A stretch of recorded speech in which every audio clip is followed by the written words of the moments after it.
'Twas the night before Christmas, when all through the house not a creature was stirring, not even a mouse.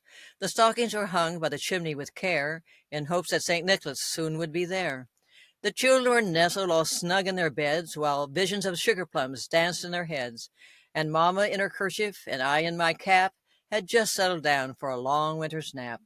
When out on the lawn there arose such a clatter, I sprang from the bed to see what was the matter. Away to the window I flew like a flash, tore open the shutters and threw up the sash. The moon, on the breast of the new fallen snow, gave the luster of midday to objects below. When what to my wondering eyes should appear but a miniature sleigh and 8 tiny reindeer. With a little old driver so lively and quick, I knew in a moment it must be Saint Nick.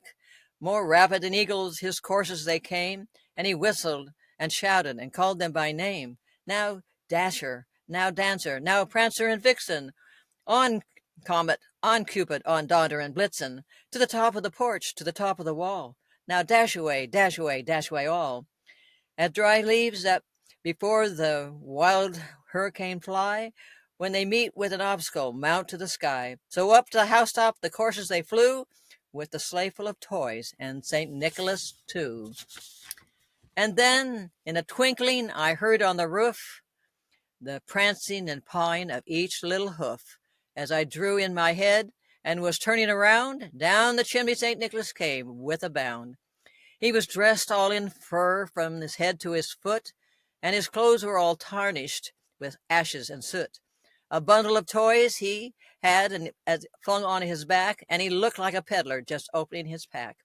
His eyes, how they twinkled, his dimples, how merry. His cheeks were like roses, his nose like a cherry. His droll little mouth was drawn up like a bow, and the beard of his chin was as white as the snow. The stump of a pipe he held tight in his teeth, and the smoke it encircled his head like a wreath. He had a broad face and a little round belly that shook when he laughed like a bowl full of jelly. He was chubby and plump, a tight, jolly old elf, and I laughed when I saw him in spite of myself.